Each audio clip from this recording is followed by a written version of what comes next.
น้องเลือกได้แล้วบ่ห้องฮะเลือกแล้วบ่เลือกแล้วตัวใดห้องนี้บ่นี่ห้องเบิ่งห้องน้องเดิมพี่น้องเอ้ย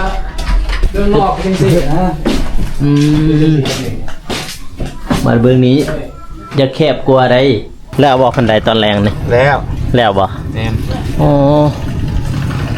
บัดนี้มีแต่น้องเดิมเกี่ยมอนามัยเนาะแม่นหวยวันศุกร์นี่สิบ่จัดขึ้นเลยบ่สำสาบ่เตียงมานี่วันศุกร์ได้ประมาณวันศุกร์นี่แหละละมา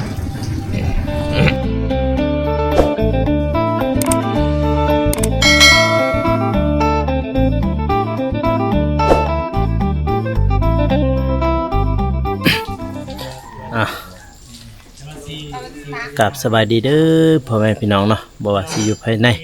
หรือว่าต่างประเทศก็ยินดีต้อนรับเข้าสู่ช่องบาวโกสนบทสปปลาวเนาะพ่อแม่พี่น้องเนาะตอนนี้เองก็บาวโกมาอยู่ที่บ้านน้องเดิมเนาะมาอัปเดตข่าวสารให้พี่ให้น้องได้เบิ่งเนาะเพราะว่าหลายมื้อแล้วที่เฮาบ่ได้มาหาน้องเนาะพี่น้องเนาะก็เลยมาอัปเดตอีกครั้งนึงว่าสร้างเพิ่น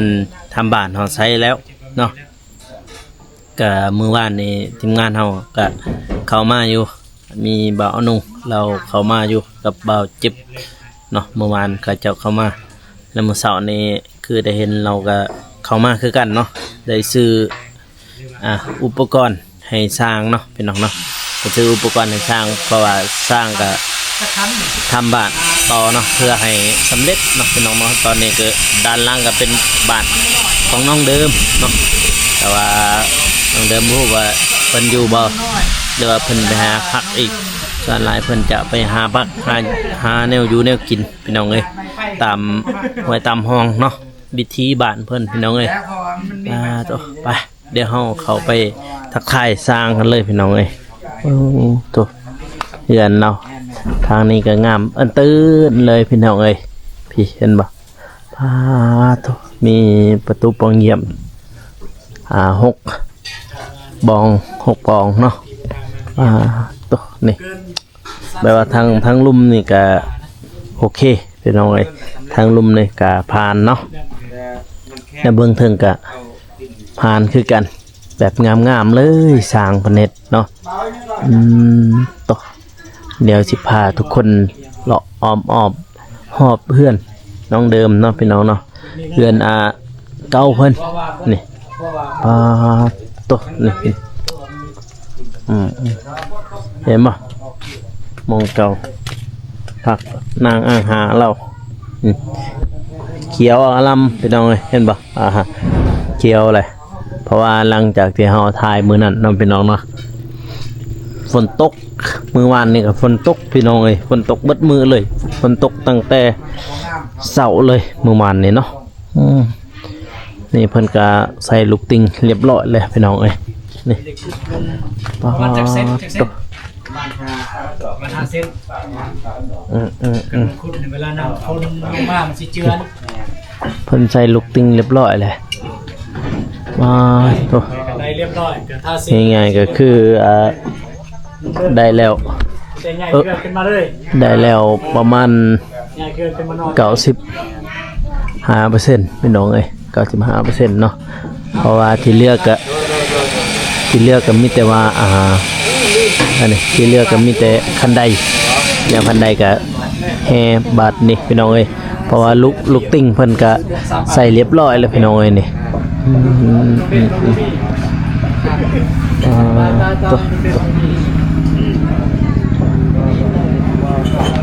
ลูกติ่งงามเหมือนนั้นเนาะ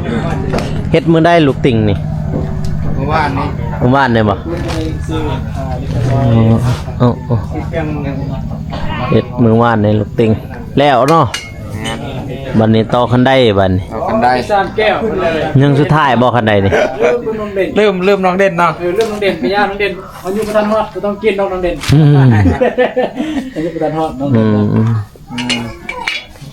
ผมยังติดคันใดบัดนี้เกี่ยวกับอายุต้นเฒ่ามันยาก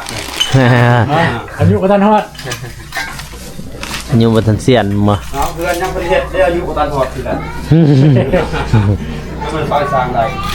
ซอยช้างได้ซอยช้างตั้งแต่เริ่มต้นเลย สี่หุ่น เอามาเบิกถึงอีกบาทนี่สร้างมาตรฐานเฮาเอาแบบมาตรฐานเลย มีบ่ว่าเอาไม้แกวนอัดใส่ในนี่บ่ ยังแต่มองเดียวแต่ว่า มีไม่แปล นี่ จะมองบัดเลย แล้วก็คันได้บ่บัดนี้แล้วเนาะ เป๊ะเลยเป๊ะ ก็ติดล็อกอีก ตัวเรือ ฮะ ล็อกของเอี่ยมยัง โอ้ ยังล็อก ยังหลอกแล้วก็แล้วบ่ แล้ว ไว้มื้ออื่นสิบ่ได้อันนี้เลยบ่มื้ออื่น จักลูกพอดี สิบ่เล่นเรียบร้อยเลยบ่มื้ออื่นนี่ อื่นแล้วเรียบร้อย ไอ้ซาเราไล่พอดีเป๊ะ ป๋ามาพี่น้องเอ้ย บ่มีเรือ เข้ามาด้านในแล้ว ก็ไปยังพอดีเป๊ะเลย ก็โอเค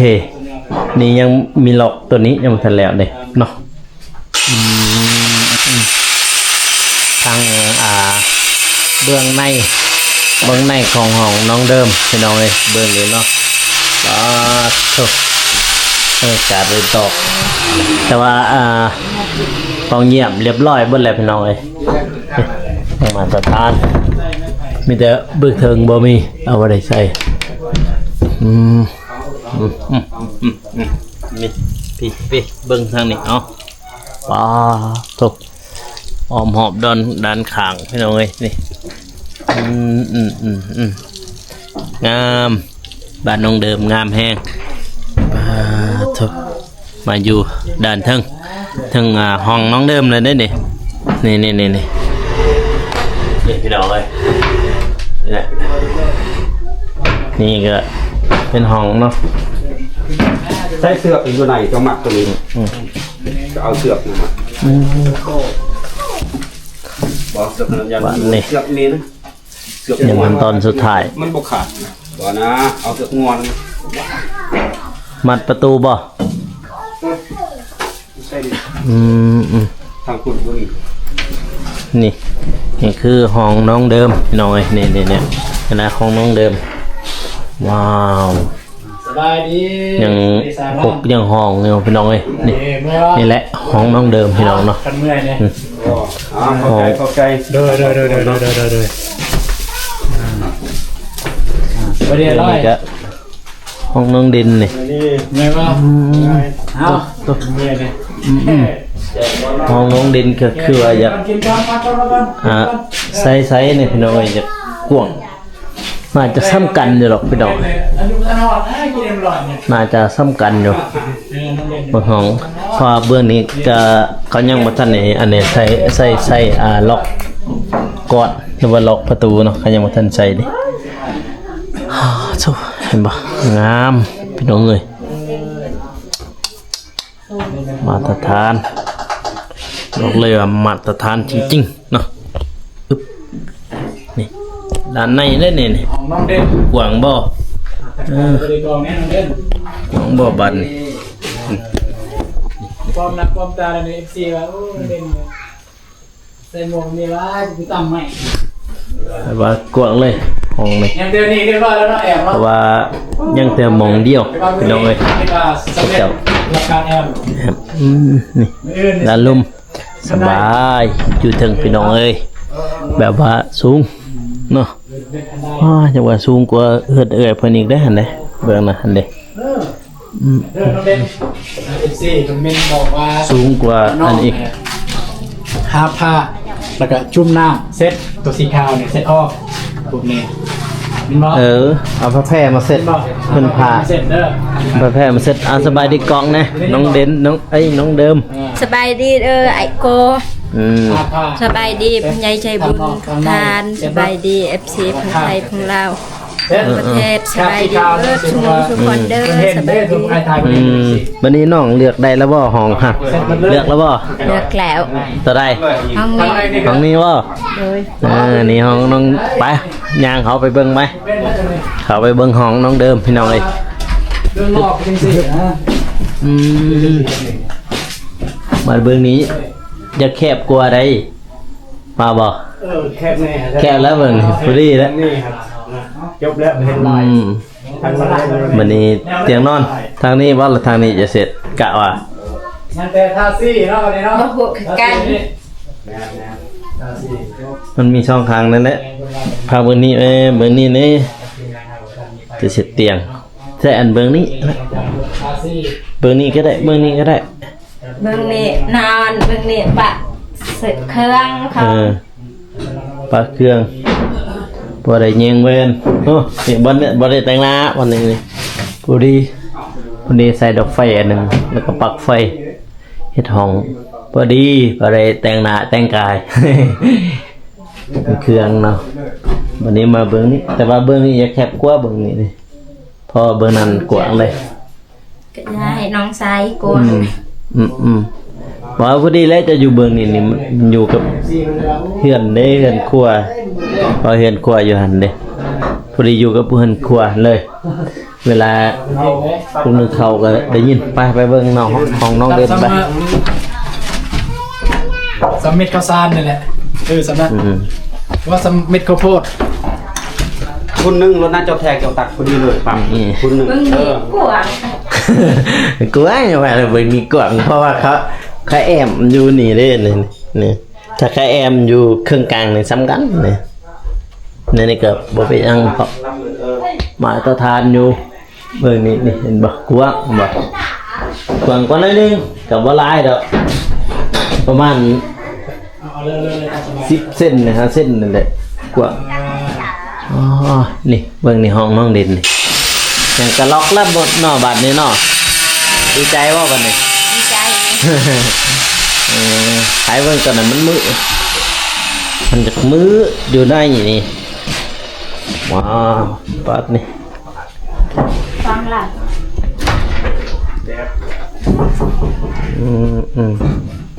นี่แต่มองบาดท้ายน้องเอ้ย เดี๋ยวพอเงียบกิ๊บเลยวันนี้บ่เห็น เบื้องหลังคาถาสีระบบ แล้ววันนี้ คาถาระบบสี นั่ง คาถาสาสีเท่า โดย นี่ยังอันนี้อยู่เสือสีอันน่ะมาทาพอดีแหละสูงเด้แบบนี้วันนี้น้องเอาแพรได้มาเสร็จตามนี่ โดย ผ้าแพรมาเสร็จตามมันเลยงามกิ๊บหลดถ้าฝนตกนี่ใครในฝนมันพระใส่อย่างแต่ฝนบ่พระใส่ตินี่ยังบ่นั่นเนาะหันแล้วจะได้เพชรยังบ่ลุ่มบ่เบอร์นี้เดี๋ยววางกวางรถเบอร์นี้นี่พอดีแล้วให้ผู้บ่าวเขาอยู่เบอร์นี่ให้ผู้สาวเขาอยู่ห้องแคบๆมันจังดีแต่งกาย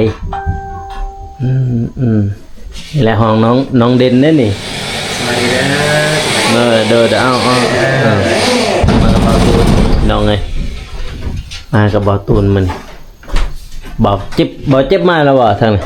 มาแล้ว มาแล้วบ่ เราเจ็บมาแต่เช้าเนาะ มาแต่เช้าเนาะ มียังกับเราเจ็บบ่ ดูไม่ยัง แปะนะ เพิ่นเอายังมาให้เช้านี่ ไปซื้อดินทรายแล้วก็เฮน ปูนบ่ ปูน โอ้ให้สร้างเฮ็ดคันใดบ่ แล้วก็ ยังอีก ดินบัก เห็นบอกแล้วก็ไม้โซล่า โอ้เราซื้อมาเพิ่มบ่มันบ่พอบ่ โดย พอจะแผ่น เห็น3ตับเขาซื้อ ทำตับพอดี โดยพอดีพอเลย พอดีประมาณ15นี่แหละเองเห็นอยู่ว่าคือว่าบ่พอบ่ก็ซื้อมาใหม่เห็นเราซื้อมาใหม่มาสับเขามาส่งอยู่นี่บ่ โดยแล้วไอ้ช่างแดงขอไปปัก รถต๊อก โดย ตัวนี้บ่ โดย เอา เอารถต๊อก แกะไม่ได้ เอารถต๊อกไป นอกในอายุพัฒนอดให้กินยังร้อยอายุพัฒนอด งามเลยเด้บาทนี่ ทาง วันนี้ เดี๋ยว ถ้าเบิ่งงบพี่น้องเอ้ย ว่ามีงบต่อไปแม่นว่าสิตี จุ่มใส่หน้าเลยครับ เป็นเรียบ เอาผ้าธรรมดาเลย ตีพระดานนะ เซ็ตตัวขาด ตีพระดานเทิงนี่ มาตั้งเบื้องในหรือเบื้องนอก คันบ่ตีก็ได้คือกันตีก็ได้คันว่าตีนี่งามตีพระดานนี่งามคันบ่ตีนี่ก็เชนก็สิแบบนี้ก็งามคือกันเนาะเบิ่งตามงบอ๋อ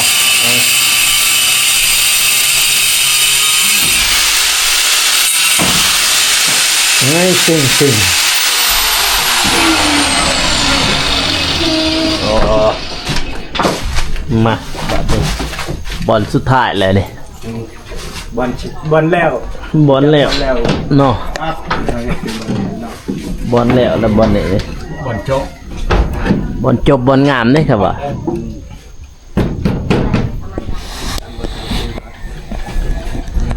เฮ้ย เขาตักปุ๊บมาลงเป็นมาลงปากดูเอาทิ้งเลย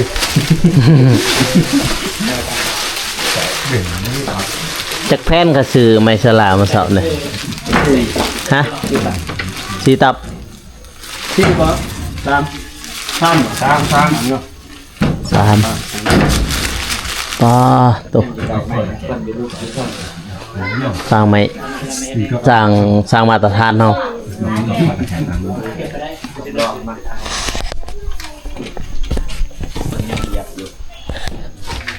อ้าวบัน ไม่พาไปไหมผมคนนี้ทางท่านเนาะเอามาดูดังในบันไดเพราะว่าเขากัน โอ้ยยากเลย เอาบ่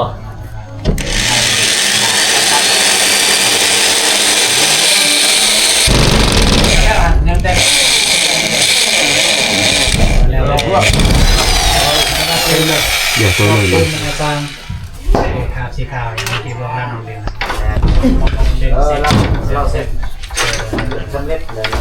เอาไม้ทูอันนั้นมาทูกินข้าวเดียว ข้างนะครับ ร้อยเรียมขึ้นบ้าน ใช้ไม้เงาแล้วก็ เน็ตเลยเอาก็ได้ เลือกเป็น หมดเจาะ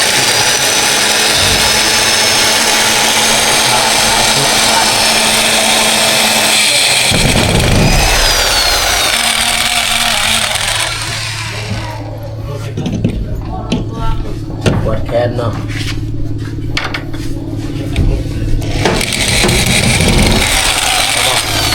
ปวดแขนเนาะ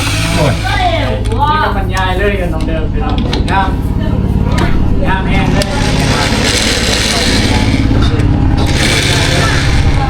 ในการแบบทาสีเรียบร้อย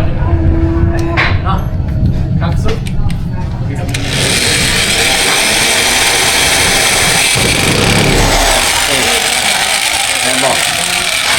ได้เอาซอย ตอนนี้นะครับสี เอากบได้ ตรงมาบานนี่เรียบร้อยบานนี่นี่แต่ว่าเอาแพรมาเซ็ต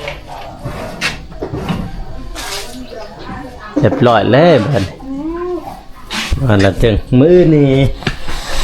น้องเดิมมันน้ำไม้ได้มืออื่นนี่มีแต่ว่าเอาน้ำไม้มืออื่นนี่ ลงมาเลยตั้งกันได้เลย ปูอึ๊บไป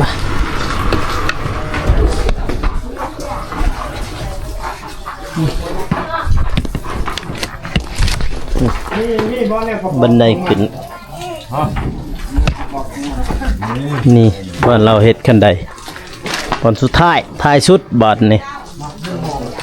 บอลนี่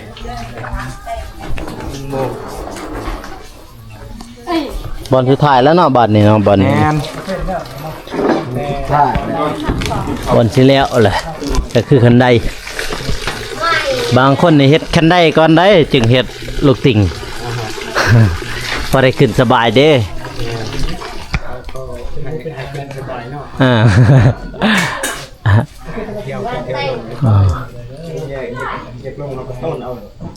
ลูกติ้งนี่เบิดจักอันนี่ทั้งหมดนี่ได้มา50 60บ่อ๋อ60ปุ่นถือว่าหลายเติบนี่ว่าเศษอันนั้นคันใดนี่นะลงทางนั้นก็ดีแหละ ลงล้างมือกินข้าวเมื่อยแหละ หากินข้าวข้าวเที่ยงข้าวแรงโอ้หากินข้าวเที่ยงมานี่หาสิกินข้าวเที่ยงจากโมงแล้วเป็น3 โมงแล้ววันนี้ 2 โมงไป 2 โมง เด้อ โอ้พอดีเลยตอนนั้น จังว่าโอ้2 โมงไป2 โมงอุ้ยตายเฮ็ดบันไดมื้อนี้แล้วเนาะแล้วบ่คันไดตอนแรงนี่ แล้ว แล้วบ่ แม่น อ๋อบัดนี้มีแต่น้องเดิมเกี่ยมอนามัยเนาะ แม่น หวยวันศุกร์นี่สิบ่จัดขึ้นเลยบ่สำชาบ่เตียงมานี่วันศุกร์ได้ประมาณวันศุกร์นี่แหละละมาวันที่15บ่14 15บ่ได้ยินแล้วว่าที่15น่ะบ่เตียงเพิ่นมา อืม มาได้ขึ้นเลยทางนี้เอามือเอาวันคือกันบ่ขึ้นนี่ เอาเลย อ๋อวันศุกร์วันจันทร์แล้วก็วันพุธบ่ แล้วมาวะ พ่อเขาขึ้นเฮือนนะจักคำนี่บ่ได้เบิ่งโทรศัพท์มื้อนี้จักคำนะ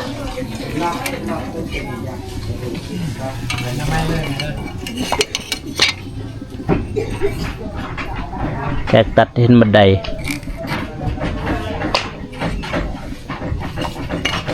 ที่ไหนอันนั้นไม่บานนี่เก็บบันไดอีกโทมอ่ะโอ้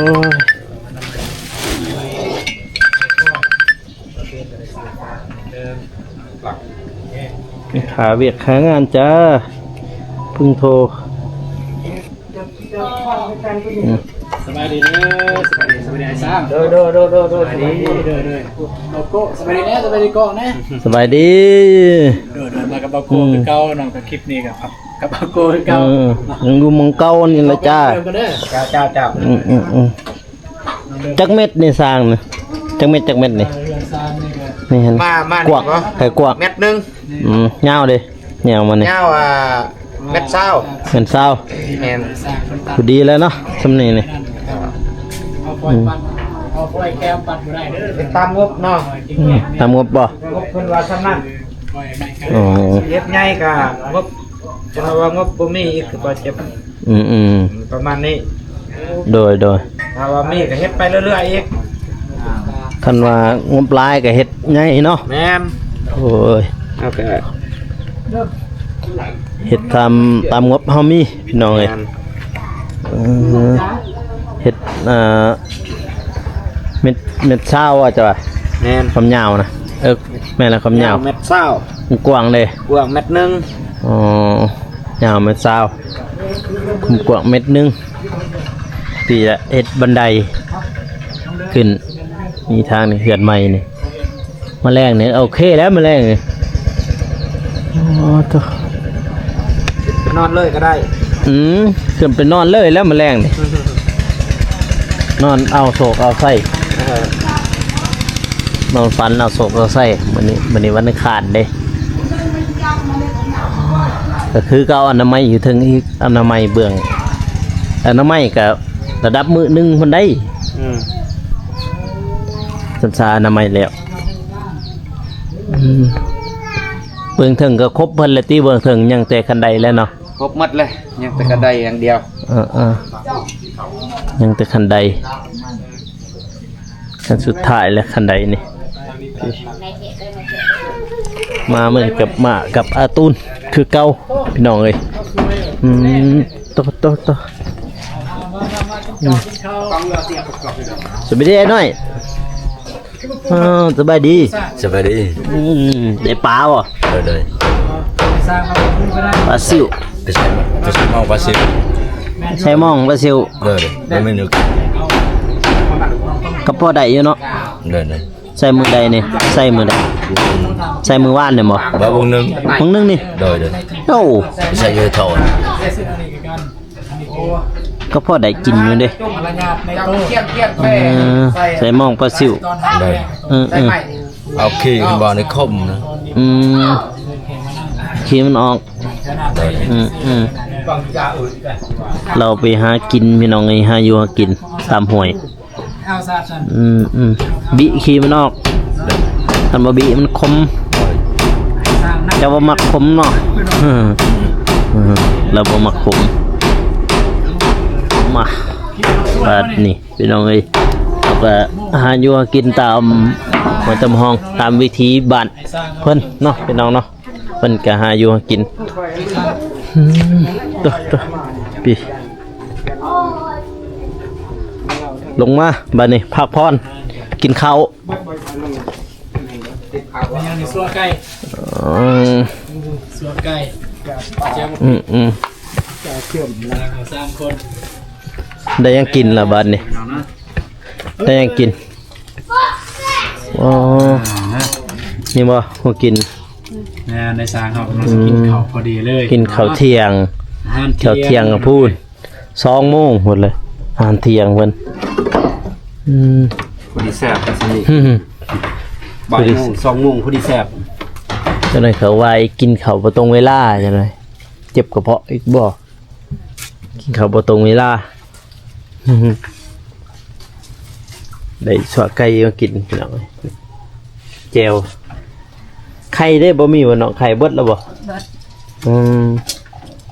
ไข่แล้วก็เบิดแล้ว มีค่ะเบิด มีก็เบิดเลยไข่เบิดมีเบิดแล้วอะเบิดแล้วเป็นแต่เก็บอนามัยพี่น้องเอ้ยพี่อึ๊บยังแต่บันไดก็แล้วบ้านเลยจบพี่เพื่อนเราก็ดูดีเลยได้บาทเนี่ยดูดีทุกคนว่าจังใดโอเคบ่สนิพานบ่เนาะพอสร้างพเน็ตก็ง่ายๆก็คือ95%เนาะยังอีก5%ก็คือมีแต่ว่าแฮแล้วก็ขึ้นไปเลยพี่น้องเอ้ยเดี๋ยวก็อนามัยเพราะมื้อนี้นี่สำเร็จแล้วเนาะมื้อนี้เนาะพี่น้องเนาะสำเร็จเลยมื้อนี้นี่พอยังแต่บันไดเด้มื้ออื่นก็มีแต่ให้น้องเดิมเพิ่นอนามัยเฮือนอนามัยก็น่าจะมือนึงพุ่นแหละอนามัยหั่นแล้วก็เซตตามนั้นมันตามไม้สลาตามน็อตที่กระเจาะนั่นแหละมาคลิปนี้ก็เป่าโกก็สิจบไปเพียงเท่านี้เนาะพี่น้องเนาะก็อย่าลืมฝากกดไลค์กดติดตามเพื่อเป็นกำลังใจให้เป่าโกในเด้อพ่อแม่พี่น้องเอ้ยสำหรับคลิปนี้